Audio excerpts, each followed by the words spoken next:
বাংলাদেশে কোনো শত্রু যদি ঢোকে, ঢোকার জন্য 100টা রাস্তা আছে।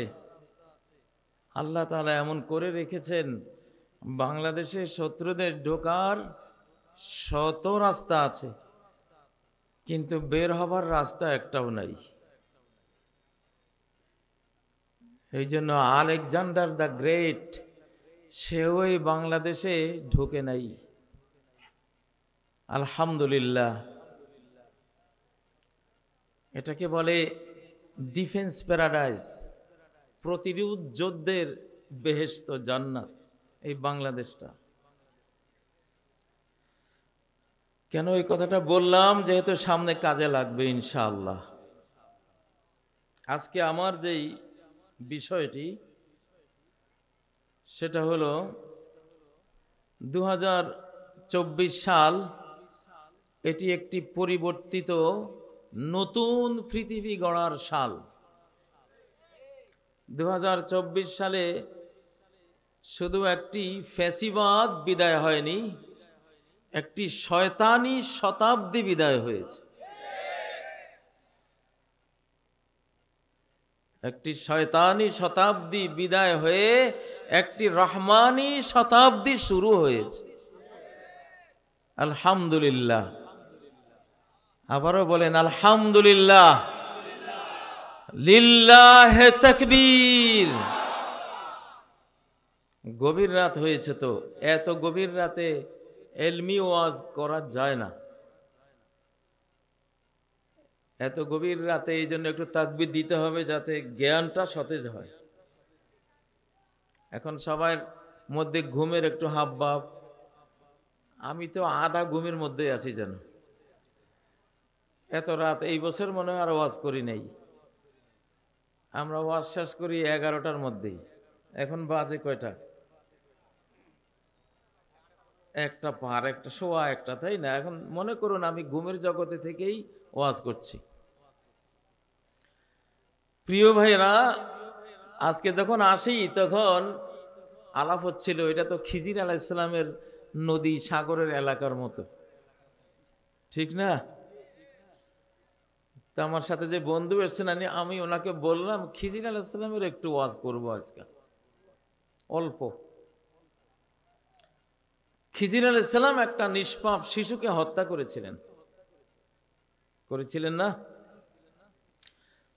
হাত্তা ইযা লাকিয়া গুলামান ফাকাতালাহ। দুজন যখন একটা কিশোর বালককে পেলেন, খিজির আলাইহিস সালাম তাকে ধরে হত্যা করে ফেলল। কে হত্যা করলো?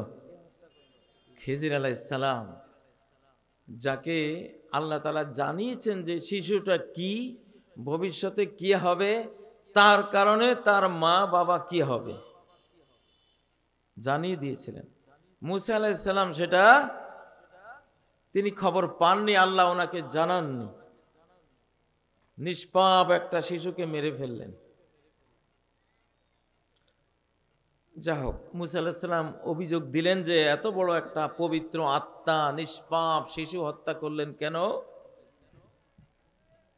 আপনি বড় সাংঘাতিক গরিত একটা কাজ করেছেন। লাকাদ জিতা শাইআন নুকরা।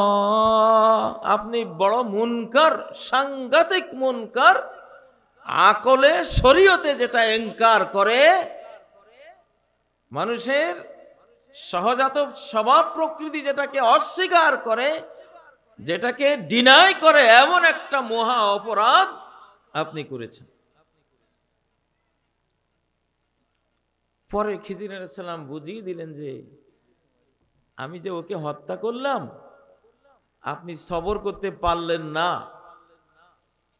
কেন হত্যা করেছি? আজকে আমি এমন একটা কথা বলবো আপনাদেরকে যে খিজির আলাইহিস সালামের এই নিষ্পাপ বালক হত্যার মধ্যে আপনাদের ইতিহাস জড়ানো আছে। 2024 পৃথিবীর 500 কোটি মানুষের ভাগ্য জড়ানো এই শিশুটার সাথে। এই জন্য খিজিরের ঘটনাটা টেনে আনতেছি।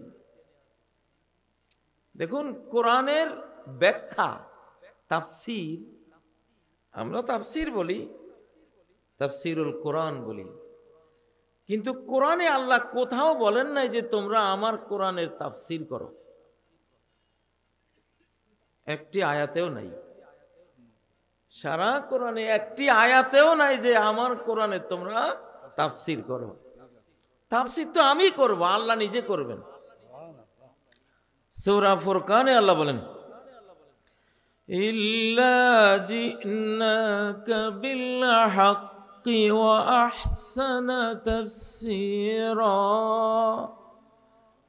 যে কোনো উপমা, এক্সাম্পল, যুক্তিতর্ক বেঈমানরা নিয়ে আসুক না কেন, হে মুহাম্মদ সাল্লাল্লাহু আলাইহি ওয়াসাল্লাম, আমি আপনার কাছে বাস্তব সত্য, ট্রু যেটা, সেটা নিয়ে আসব।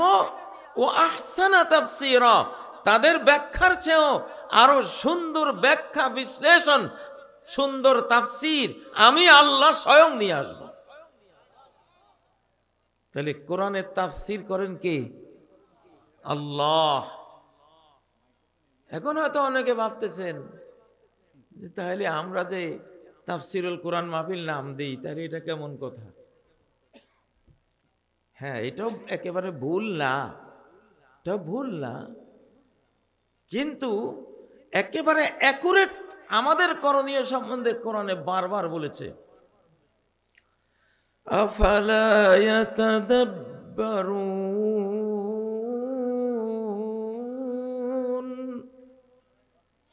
ওরা কি কোরআনের তাদাব্বুর করে না,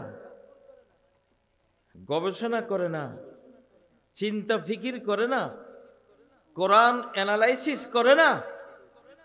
কোরআনের প্রত্যেকটা আয়াতের ফি আদবারেহা ফি দুবুরেহা, তার অন্তরালে, তার পশ্চাতে কি সত্য লুকিয়ে আছে, এটা কি তারা অন্তর্চক্ষু দিয়ে বুঝার, দেখার চেষ্টা করে না? তাদাব্বুর। সূরা সাদের মধ্যে আল্লাহ বলেন, লিয়াদাব্বারু আয়াতিহি, আমি কোরআন দিয়েছি লিয়াদাব্বারু আয়াতিহি, যাতে মানুষেরা এর আয়াতগুলো নিয়ে কি করে? ব্রেইন খাটায়, চিন্তা ফিকির করে।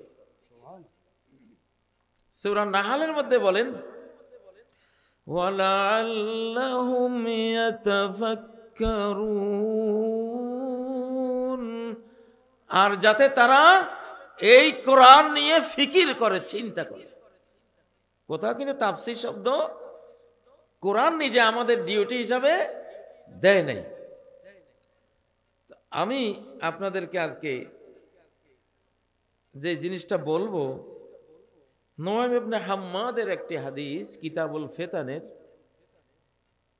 সনদ দুর্বল, কিন্তু বাস্তব পৃথিবীর আলোকে, মুহাদ্দিসিনদের, হাদিস বিশারদদের মূলনীতির আলোকে এই হাদিসটি বিশুদ্ধ।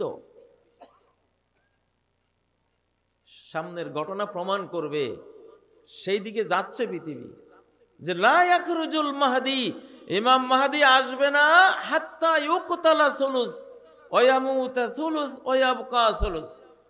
ইমাম মাহদি আসতে আসতে এর আগে পৃথিবীর টোটাল জনসংখ্যার 3/1 খুন হয়ে যাবে। 800 কোটি মানুষের 3/1 কত পড়ে?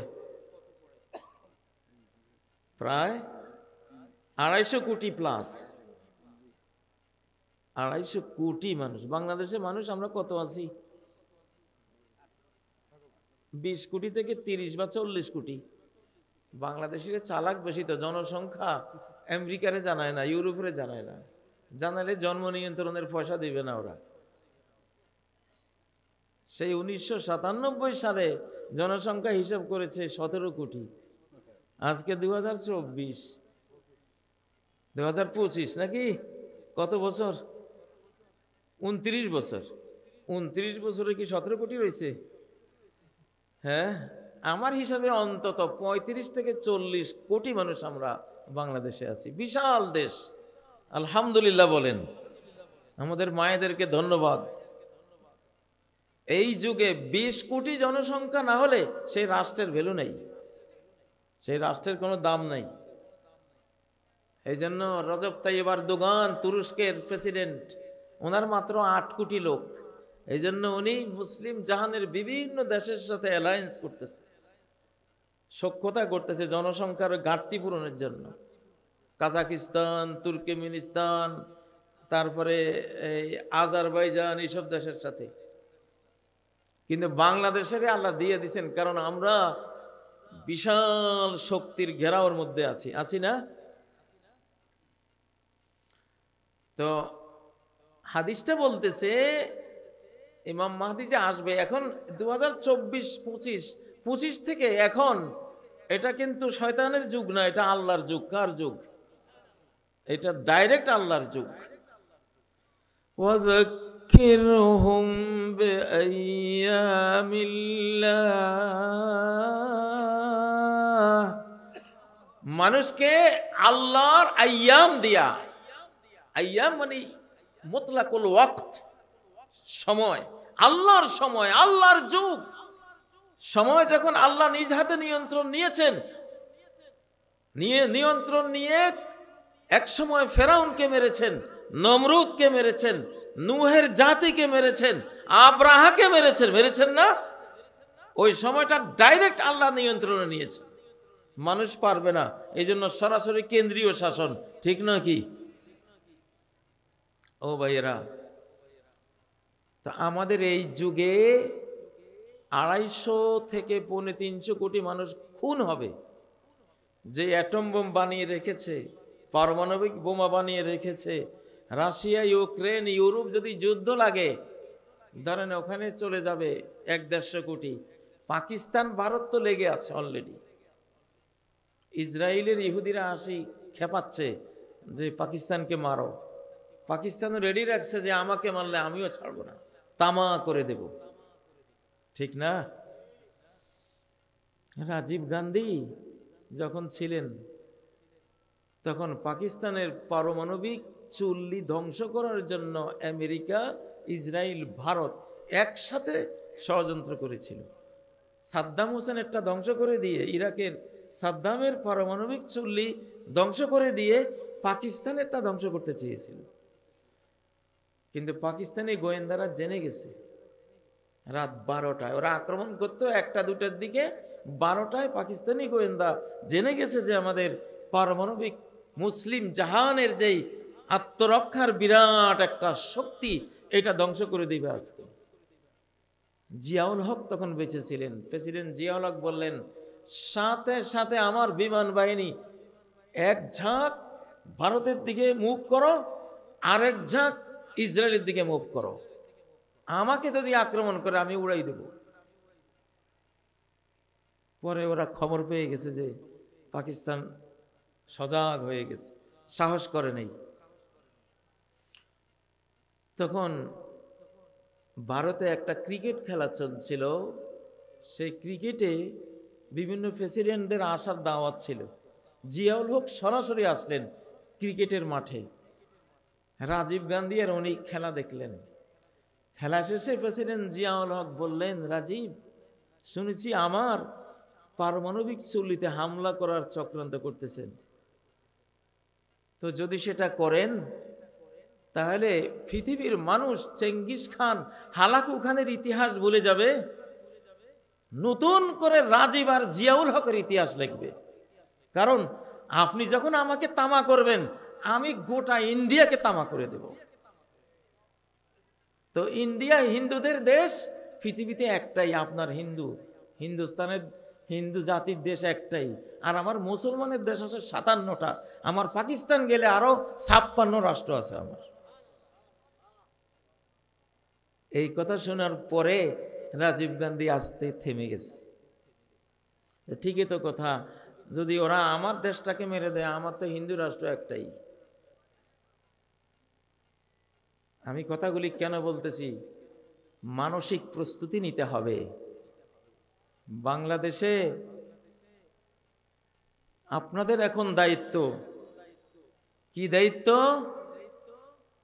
দায়িত্ব হলো এইবারে আপনারা আল্লাহর কোরআনকে ভোট দেবেন। এইবারে বাংলাদেশের যত জাগতিক দল আছে, যারা বাংলাদেশ নিয়ে রাজনীতি করেন, হয়তো কোরআনী রাজনীতি করেন না, তারা ইসলামী দলের সাথে জোটবদ্ধ হবেন, ঐক্যবদ্ধ হবেন।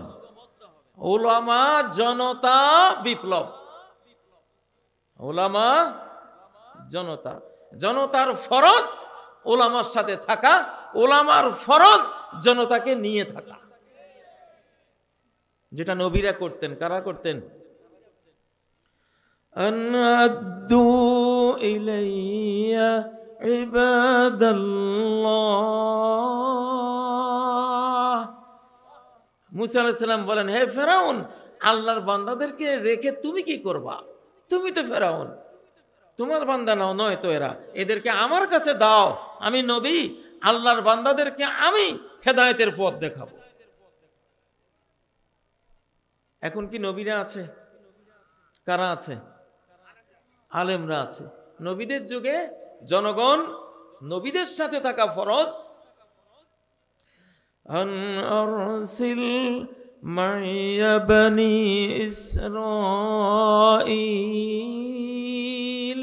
হে ফেরাউন, বনি ইসরাইলকে আমার কাছে পাঠাও, আমি নবী, আমি জানি তাদেরকে কোন পথে চলতে হবে, সেটা আমি জানাবো। তাহলে নবীরা থাকলে, আজকে যদি নবীরা থাকতেন, আমাদের ফরজ হয়তো কি? কার সাথে থাকা? না ইন্ডিয়ার সাথে থাকা? জি, সাফ কথা ভাই, যারা ভারতের বন্ধু তারা বাংলাদেশের শত্রু। একেবারে একে একে দুই, দুয়ে দুয়ে চার কথা, ঠিক কিনা? ইতিহাস বলবে যারা ভারতের বন্ধু তারা বাংলাদেশের শত্রু। যারা আমাদের 54 নদীর বুকে পাষাণ বাঁধ দিয়ে মরুভূমি করে নদী হত্যা করেছে, পদ্মা নদীর বুকে যারা বাঁধ দিয়েছে তারা কি পদ্মা নদীর বন্ধু? যমুনার বুকে যারা বাঁধ দিয়েছে ওরা কি যমুনার বন্ধু? মেঘনার বুকে যারা বাঁধ দিয়েছে ওরা কি মেঘনার বন্ধু? আমাদের আন্তর্জাতিক প্রায় সকল নদীর বুকে যারা বাঁধ দিয়েছে তারা নদীমাতৃক এই বাংলাদেশের বাংলাদেশি জনগণের বন্ধু হতে পারে? হতে পারে না। আমরা মানি না এই বন্ধুত্ব, এটা বন্ধুত্ব না, এটা হলো মুহ মে শেখ ফরিদ বগল মে ইট। ওরা মুখে শেখ ফরিদ কয়, কিন্তু বগল তলে কি? ইট। সর্প হইয়া দংশন করো, ওজা হইয়া ঝাড়ো, ঠিক নয় কি? ওনারা জঙ্গি বানায়। এই দেশে যে 17 বছর জঙ্গি বানাইছে তারা। পিলখানায় আজকে 25শে ফেব্রুয়ারি গেছে, পিলখানার হত্যাকাণ্ড বিডিআর দিয়ে তারা ঘটিয়েছে। বিডিআর দিয়ে সেনা অফিসারদেরকে হত্যা করিয়েছে, বিডিআররাই গুলি করেছে, সাথে ভারতীয়রাও ছিল। বিডিআরদের মধ্যে যারা দোষী তারা দোষী, কিন্তু এর পেছনে কলকাঠি নাড়ার মূল মন্ত্রটা দিয়েছে কারা? তারা জানে বাংলাদেশ রক্ষার শক্তি দুইটা, একটা হলো সেনা শক্তি আর একটা হলো আলেম ওলামা শক্তি। পিলখানায় সেনাবাহিনীকে হত্যা করেছে, সেনা অফিসারদেরকে। তারা 57 জন সেনা অফিসার বিদায় করে দিয়েছে। সেই হত্যার প্রতিশোধ আমরা নেব। আমরা আজকে 20 কোটি বাংলাদেশের শিশু, কিশোর, বৃদ্ধ, যুবক, তরুণ, তরুণী সবাই আমরা সৈনিক। আজকে আমরা সেনা হত্যার বদলা নেব নিজেরা সৈনিক হয়ে, দেশ রক্ষার সৈনিক হয়ে। রাজি আছেন কারা? ওয়া ইন্না জুনদানা লাহুমুল গালিবুন। আমার বাহিনী যারা, আমার বাহিনী, আল্লাহ বলতেছেন আমার বাহিনী। আল্লাহর বাহিনী কারা? কালেমা যে মুখে নিয়েছে সেই কার বাহিনী? আল্লাহর বাহিনী। কার বাহিনী? আল্লাহর বাহিনী। আল্লাহ বলেন আমার বাহিনী তারা অবশ্যই চিরবিজয়ী। তাদেরকে হারাবার ক্ষমতা কারো নেই। তো সেনা হত্যার প্রতিশোধ নেবে বাংলাদেশ, গোটা জাতিকে যুদ্ধের ট্রেনিং দেওয়া হবে ইনশাআল্লাহ। আর ওরা সেনা অফিসারদের হত্যা করার পরে, সেনাবাহিনী ধ্বংসের পরে নজর দিয়েছে। এবার দ্বিতীয় শক্তি বাংলাদেশকে রক্ষা করে চলে, ভারতের সামনে মাথা নোয়ায় না কোন ক্রমে, যে শক্তিটা ওলামা শক্তি, সেই ওলামা শক্তিকেই তারা দেলাওয়ার হোসেন সাইদি রহমতুল্লাহ আলাইকে তারা হত্যা করেছে। ঠিক নয় কি? ফ্যাসিবাদীরা কয়দিন আগে ভারতে 5 জন গিয়েছিল, ভারত থেকে পরামর্শ নিয়ে এসে মেডিকেল কিলিং, ওনাকে বিষাক্ত ওষুধ দিয়ে হাসপাতালে এনে হত্যা করেছে। ঠিক নয় কি? আমরা এটা ফিজিক্যালিও জানি, আধ্যাত্মিকভাবেও জেনেছি, এটা হত্যা ছিল। মৌলানা মতিউর রহমান নিজামী, আব্দুল কাদের মোল্লা, মুজাহিদুল ইসলাম, মীর কাসেম আলী সহ তাদেরকে জুডিশিয়াল কিলিং, বিচারিকভাবে হত্যা করেছে। হাজার হাজার আলেমকে গুম, খুন, কারারুদ্ধ, নির্যাতন, দেশান্তরিত করেছে কিনা? তাহলে সেনা অফিসার হত্যার প্রতিশোধ নেব আমরা সৈনিক হয়ে, আর ওলামা হত্যার প্রতিশোধ নেব প্রত্যেকটা ধর্মপ্রাণ মুসলমান। এইবারে আমরা আলেমদের হাতে যে কোরআন, সেই কোরআনকে আমরা ভোট দেব ইনশাআল্লাহ। এইভাবে আলেম হত্যার প্রতিশোধ আমরা নেব। যদি না নেন, এইবার যদি কোরআনের পক্ষে না আসেন, এইবার আল্লাহ তাআলা আপনাদেরকে ছাড়বে না। বস্তার পচা আলু আল্লাহ বেঁচে ফেলবেন।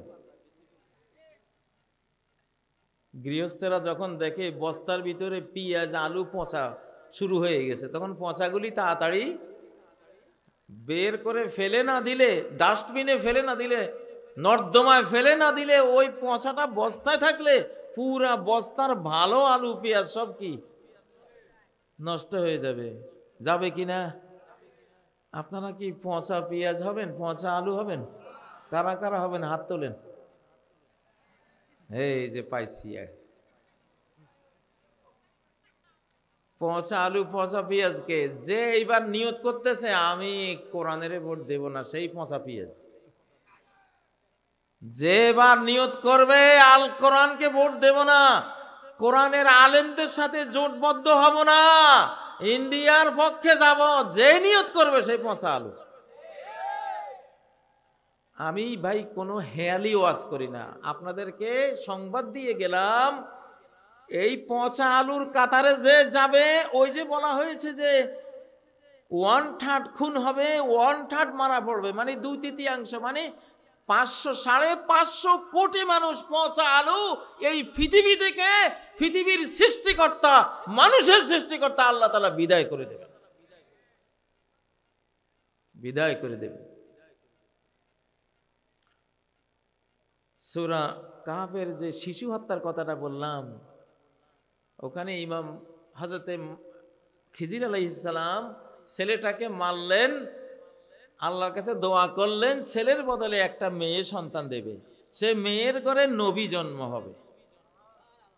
ছেলে থাকলে নিজে কাফের হতো, বেঈমান হতো, মা বাবা ইমানদার তাদেরকেও বেঈমান বানাতো। অতএব ছেলেটাকে সরিয়ে দিলাম, একটা মেয়ে সন্তান হবে, তার ঘর থেকে কি হবে? নবী জন্ম হবে। সম্পত্তি বন্টনের নিয়মের মধ্যে আছে 1 ভাই সমান 2 বোন, 1 ভাই সমান কি 2 বোন,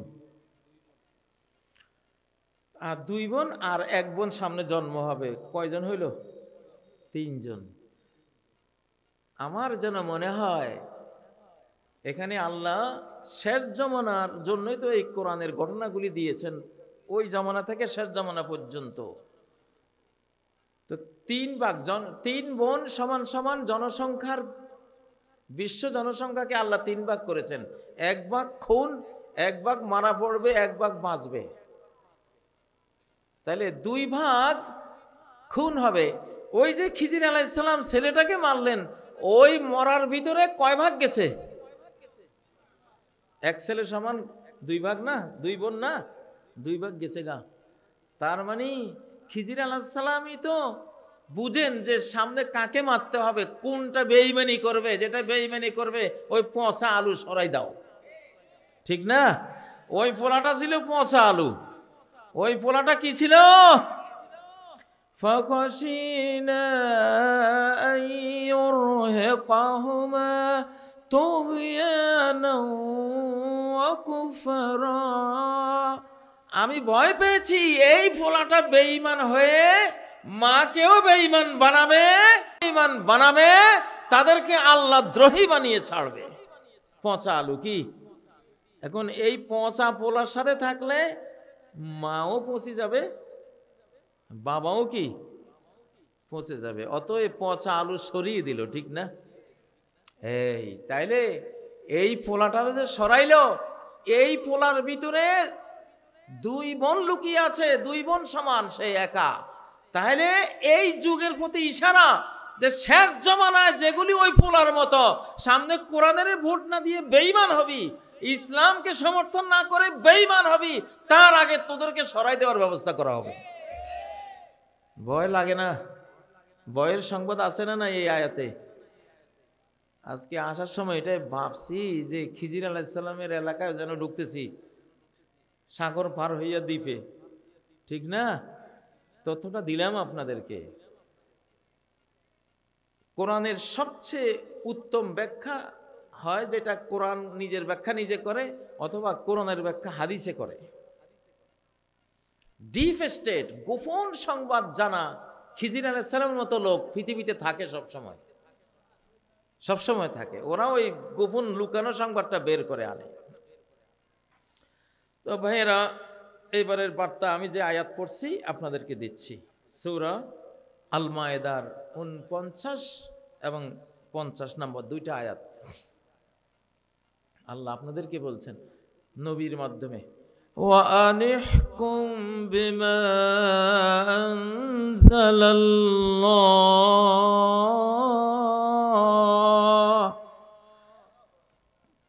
হুকুম চালাও, রাষ্ট্র চালাও, দেশ চালাও, বিচার করো, বিমা আনজালাল্লাহ, যা আল্লাহ নাজিল করেছেন সেটা দিয়া, যা আল্লাহ নাজিল করেছেন সেটা দিয়া। আমি বাংলাদেশের জন্য, নতুন বাংলাদেশের জন্য একটা সংবিধান লিখে দিয়েছি, ছোট্ট কতগুলো ধারা সহ। যে অনেকে তো সংবিধান নিয়ে গবেষণা করে, আমার ফেসবুক পেজে গত কালকে মনে হয় দিয়ে দিয়েছি। ছাত্র শিবিরের সদস্য সম্মেলনে আমি নিজে একটু পড়েও দিয়েছিলাম। হ্যাঁ, এই যে সদ্য স্বাধীন বাংলাদেশের প্রস্তাবিত সংবিধান, এখানে প্রথম যে কথা, যে ইসলামী প্রজাতন্ত্র একটি শাসন ব্যবস্থা যা আল্লাহর নীতির উপর প্রতিষ্ঠিত। কার নীতির উপরে? আল্লাহর নীতির উপরে। আচ্ছা, যেখানে সমস্ত আইন ও নীতিমালা শরিয়া থেকে উদ্ভূত এবং ন্যায় বিচার ও সমতার জন্য নিবেদিত। কথাটা সুন্দর না অসুন্দর? আল্লাহর আইনের চেয়ে ভালো আইন কেউ দিতে পারে? আপনি আর আমি বৃদ্ধ হয়েছি কার আইনে? কার আইনে? কেউ কালো হয়েছি, কেউ সাদা হয়েছি, কার আইনে? কেউ মহিলা হয়েছে, কেউ পুরুষ হয়েছি, কার আইনে? কেউ বাঙালি হয়েছি, কেউ পাঞ্জাবি, কেউ আরবি, কেউ তুর্কি, কেউ আফগানি, কেউ ইংরেজি হয়েছি, কার আইনে? কার আইন? আল্লাহর আইন। ভাত খেয়েছি, কত টাকার ভাত? মাছ খাইলে ধরেন এই এলাকায় একটা হোটেলে আপনি খেলেন ভাত আর গরুর গোস্ত খেলেন, কত টাকা? 250, ধরলাম 300 টাকায় খেলেন। এই 300 টাকার খাবার পেটে গেলে হজম করার জন্য 1981 সালে রাশিয়ান বিজ্ঞানীরা হিসাব করেছে যে এই যে 200-250 টাকার খাবার যা খান, এইটা যতগুলো ভয়ঙ্কর প্রক্রিয়ায় আল্লাহ তাআলা হজম করান। সেটা যদি কৃত্রিমভাবে কোনো কলকারখানায় আমরা করতে যাই, 81 সালে লাগতো 2700 কোটি টাকা। কত টাকা? 81 সালে 2700 কোটি টাকা। 2025-এ ধরেন এটা অন্তত 500 কোটি টাকা। আপনি 300 টাকার খাবার হজম করে প্রোটিন বানাবে, ভিটামিন এ বানাবে, ভিটামিন ডি বানাবে, ভিটামিন সি বানাবে, ক্যালসিয়াম বানাবে, রক্তের হিমোগ্লোবিন কণা বানাবে, হোয়াইট সেল বানাবে, হাজারো জিনিস বানাবার জন্য যে বিশাল এক কর্মযজ্ঞ লাগে, এইটার পিছনে আপনার এই 25 সালে 300 টাকার খাবারের পিছে 500 কোটি টাকা ব্যয় করলে এটা আপনার শরীরের কাজে লাগবে। সুবহানাল্লাহ। আপনি তো খাইয়া ঘুমাই রয়েছেন, আল্লাহ তাআলা আপনার ভিতরে কি কাজটা করেছেন। সুবহানাল্লাহ। খাদ্য হজম হয় কার আইনি? কার সংবিধানে? নাকি বাংলাদেশের সংবিধানে খাদ্য হজম হয়? হ্যাঁ, হয়নি। যারা আইন লেখে তাদের ফেসাবে তাদেরকে মানে কখনো? যারা সংবিধান রচনা করে ভিতে তাদের ফেসাব তাদেরকে মানে? ফেসাবে ধরলে বলে আমি লর্ড, আমি আইন লিখতেছি, খবরদার ফেসাব বেয়াদব, তুই থাম। ফেসাব কি বলবে যে স্যার আপনার এই আইন মানার জিনিস তো আমি না, আপনার প্যান্ট যা আছে সব নষ্ট করি, এখন আমি বেরিয়ে যাব। ঠিক না? মানুষের তার পেশাবে তো মানে না বেটা, তো মানব রচিত আইন, তোর আইন আমি কি মানতাম? তোমার আইন তোমার বডিতে তো চলে না, চলে। আল্লাহ কি বলছেন? ওয়ানিহকুম বাইনাহুম বিমা আনজালাল্লাহ। আল্লাহ যা দিয়েছেন আকাশ থেকে, ও শাসকরা, প্রেসিডেন্ট, প্রধানমন্ত্রীরা, নেতা নেত্রীরা, ও জনগণ, এইটা দিয়েই বিচার করো। কবরে যে মুনকার নাকির ফেরেশতা এসে জিজ্ঞাসা করবে, সেটা কার আইনে? নাকি জাতিসংঘের আইন? হ্যাঁ, যেই আইন দুনিয়াতে কাজে লাগে, কবরে কাজে লাগে, হাসরে কাজে লাগে, সেই আইন চান? নাকি যেটা খালি দুনিয়াতেও তো এটা আধা 72-এর সংবিধান থাকা অবস্থায় তো গুণ খুন রাহাজানি চিন্তায় কারাগারের নির্যাতন সব কিছু হয়েছে, ঠিক না?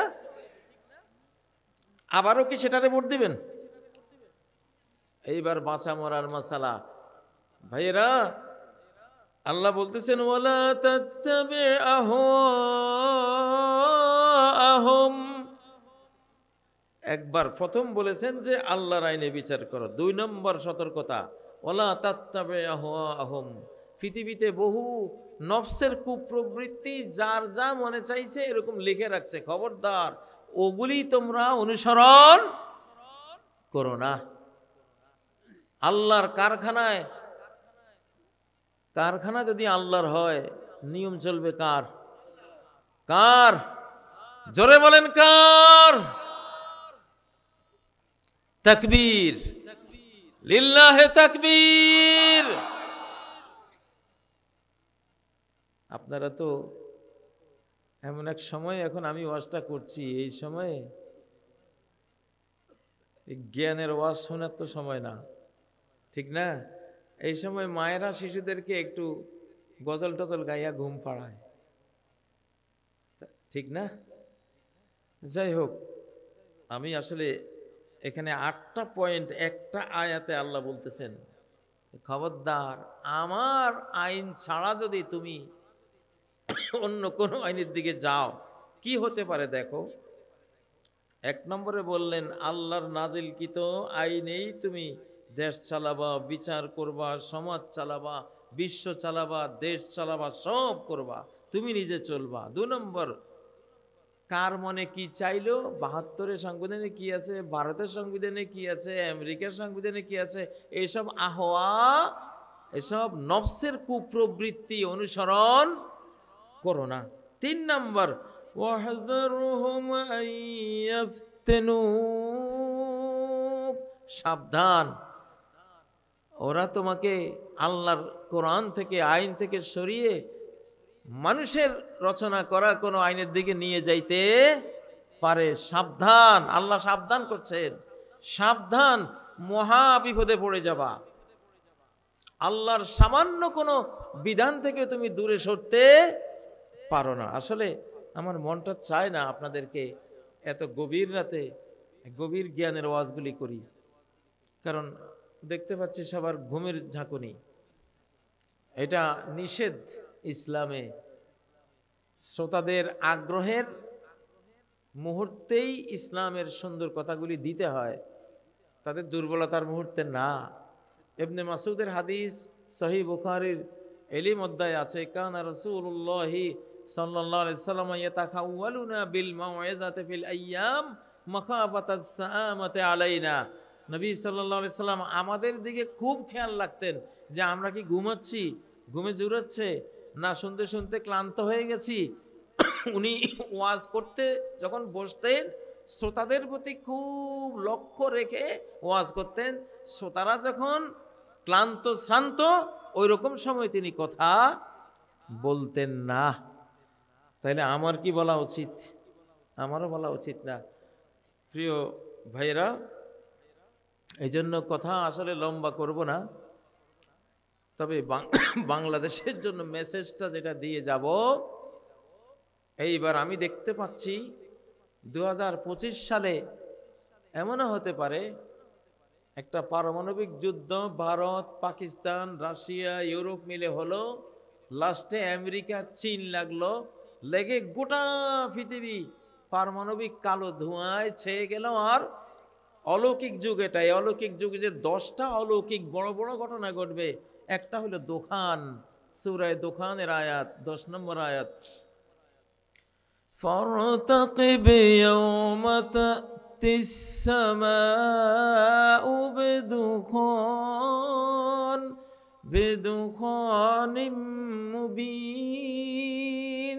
অপেক্ষায় থাকো, অপেক্ষা করো, দেখতে থাকো, পর্যবেক্ষণ করো, সময় গুনো, বেখবর থাইকো না। ভয়াবহ বিপর্যয় আসবে। তুমি ইরতিকাব মানে হলো পাহারা, পাহারা দাও, বিশ্ব পরিস্থিতি মনিটরিং করো, খবর রাখো। আগের যুগে তো আকাশ থেকে আযাব আসতো, এবার আযাব তো মানুষের কাছে পৃথিবীর মধ্যে রেডি, ঠিক না? যে পরমাণু বোমা রেডি করে রাখছে, এগুলি যদি বাস্ট করা হয়, করবে তো, এগুলি তো বানাইছে বাস্ট করার জন্য। সেই দুর্যোগে সর্বোচ্চ 3 থেকে 4 দিন, এর বেশি না, 3 থেকে 4 দিনে পৃথিবীর 500 কোটি মানুষ বিদায় হয়ে যাবে। সেই বিপদের মধ্যে আমরা আছি। পচা আলু আল্লাহ বিদায় করে দেবে। যত মানুষ এখন বেঈমান, আল্লাহ দুনিয়াটাকে পবিত্র করবেন, দুনিয়াটাকে সাফ করবেন। গত 1 শতাব্দী ছিল শয়তানের শতাব্দী, ওই শতাব্দীতে পচাই ফেলছে পৃথিবীটাকে। এখন আর আল্লাহ সহ্য করবেন না পৃথিবীকে। উনি এখন কোরআন দিয়ে, ইসলাম দিয়ে নতুন করে শেষ জামানার শেষবারের মতো তার নবী মুহাম্মদ সাল্লাল্লাহু আলাইহি সাল্লামের রেখে যাওয়া আদর্শ জীবন প্যাটার্ন কোরআন দিয়ে পৃথিবীটাকে সুন্দর করবেন।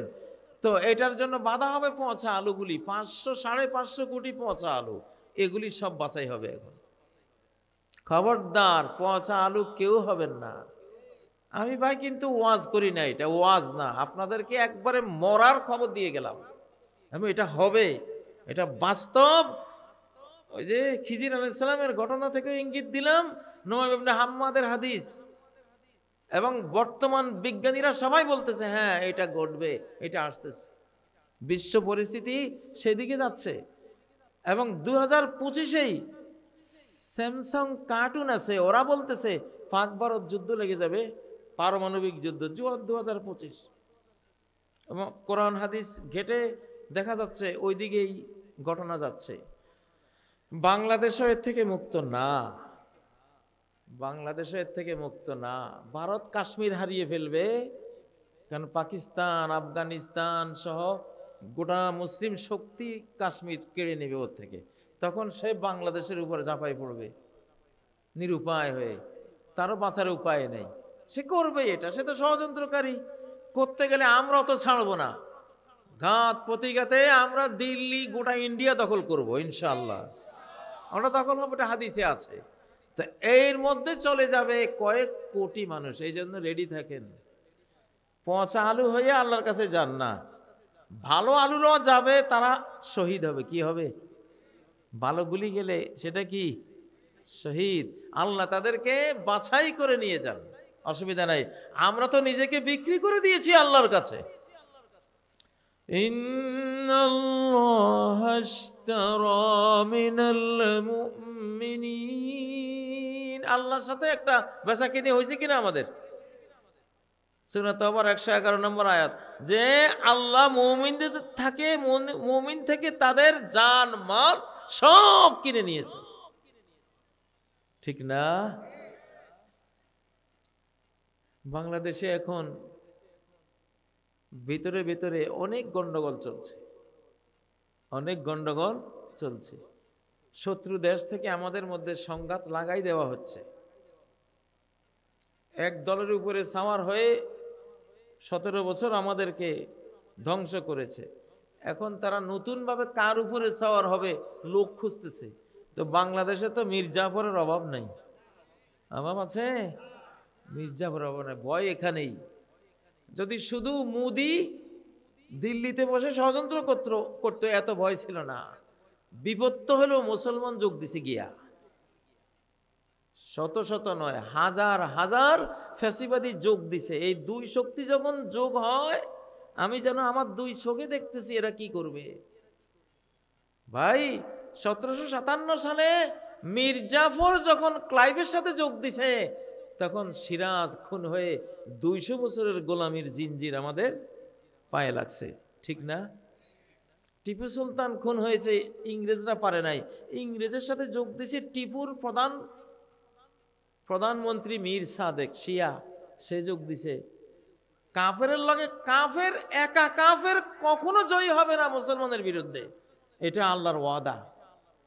শুধু কাফের কখনো মুসলমানের সাথে যুদ্ধ করে জয়ী হবে না। এই জন্য বুশ যখন ইরাককে মারতে আসছে, সাদ্দাম ছাড়া বাকি 20টা দেশ মুসলমানের আরব দেশগুলি সাথে নিচেছে, নিচে না?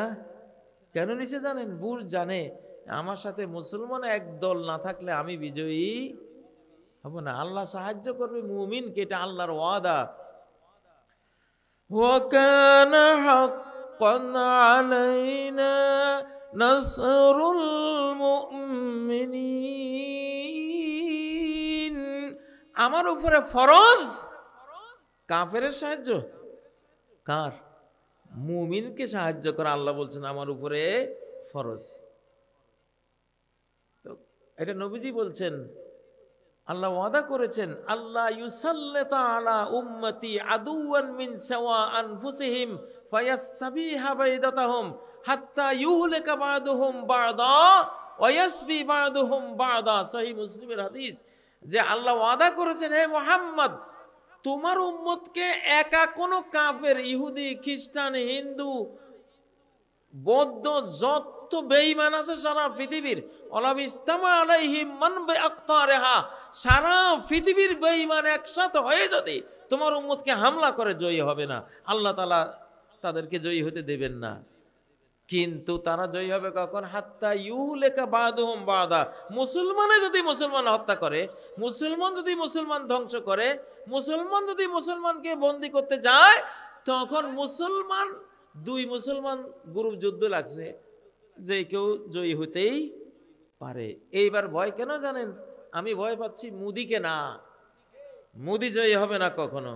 কিন্তু মুদির সাথে কলেমা পড়াও একদল গিয়ে যুক্ত হয়েছে, মুনাফিক যুক্ত হয়েছে কিনা?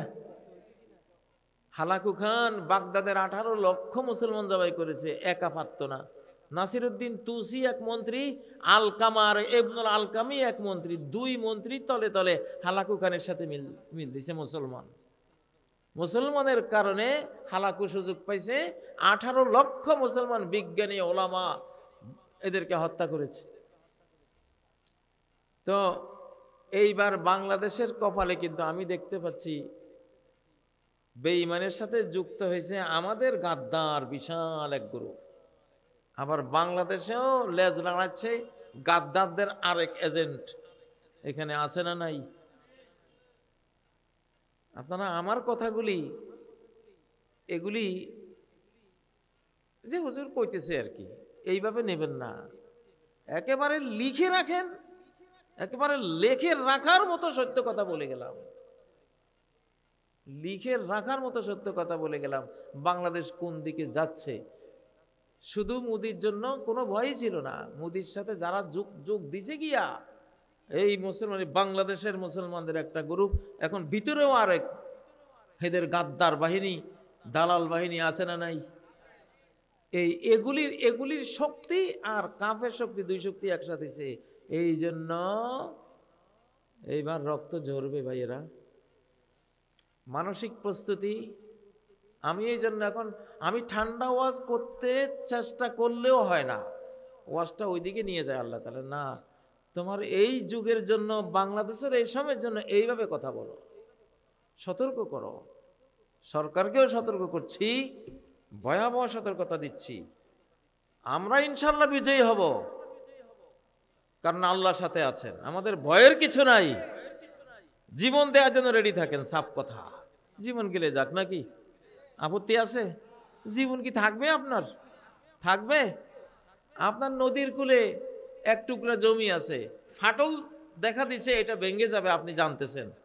ওই সময় কেউ যদি আসি বলে, ভাই তোমার এই জমিটা বিক্রি করো, বলে কত? বলে তোমার 100 কোটি টাকা দেব। রে পাগল করতে গেছে। আপনি কইলেন, ভাই তাহলে রেজিস্ট্রেশনের দরকার নেই, তাড়াতাড়ি টাকা দে জমি নেই, কেন আপনি দেখতেছেন যে এটা তো যাইবো নাকি? তো এই সময় যদি 100 কোটি টাকা দিয়ে কিনে, এর চেয়ে লাভ আর আছে নাকি? তা আমার যে এই জীবনটা, এটা যে যাবে, কোনো সন্দেহ আছে? একই আছে না যে এই জীবনটা যাবে, মরণ একদিন আমাকে হানা দেবেই, আমি মরবই, ঠিক না? তো মরা লাশটা যদি কেউ জান্নাত দিয়া কিনার প্রস্তাব দেয়, স্বয়ং রব্বুল আলামিন যদি এই মরা লাশটা, যে তোমার অনন্ত জীবন দেব, সুখের জান্নাত দেব, 60 হাত লম্বা, 7 হাত মোটা, 100 মোহাম্মদ আলী ক্লের ক্ষমতা, কোনো রোগ নাই, বালাই নাই, পেশাব পায়খানা নাই, থুথু নাই, শ্লেষ্মা নাই, চির তরুণ 33 বছরের যুবক, 33 বছরের যুবতীরা তোমার জীবন সাথী হবে। স্বর্ণের রূপার ইট দিয়ে বিল্ডিং বানিয়ে কমপক্ষে 10 পৃথিবীর সম্রাট বানিয়ে দেব, এরকম ওয়াদা যদি কেউ দেয়, এই জীবনটা তারা দিতে কোনো দেরি করার সুযোগ আছে? কারা রাজি আছেন? লিল্লাহে তাকবীর, লিল্লাহে তাকবীর। মেসেজটা দিয়ে গেলাম। ধোঁয়া দেখলে আগুন বোঝা যায় কিনা? যায় না? ধোঁয়া দেখতেছি, বাংলাদেশের আকাশে খুব ধোঁয়া দেখতেছি, ভিতরে নিচে কি আছে?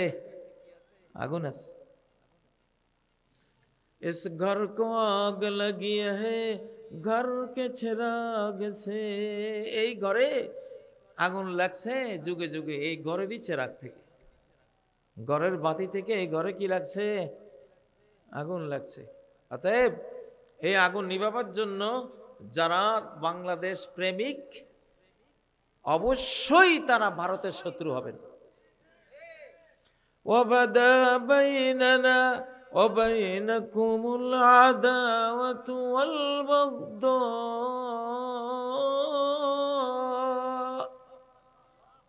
হে মুশরিকরা, মূর্তি পূজারীরা। সূরা আল মুমতাহিনার 4 নম্বর আয়াত, হে মুশরিকরা, তোমাদের মধ্যে আমাদের মধ্যে দুশ্মনী আর ঘৃণা চিরদিন চলবে, আবাদান, চিরকাল চলবে। হ্যাঁ, এই ঘৃণা দুশ্মনী থামবে কখন?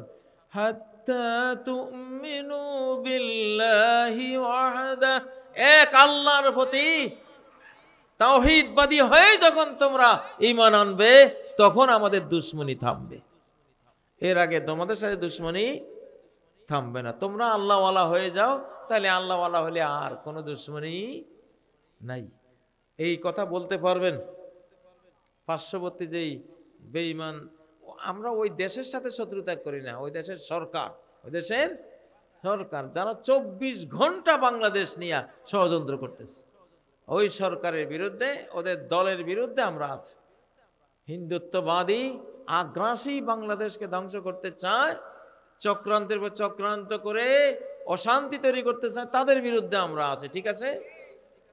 তো সুবহানাকাল্লাহুম্মা ওয়া বিহামদিকা আশহাদু আল্লা ইলাহা ইল্লা আনতা আস্তাগফিরুকা ওয়া আতুবু ইলাইক। আসসালামু আলাইকুম ওয়া রাহমাতুল্লাহি ওয়া বারাকাতুহু।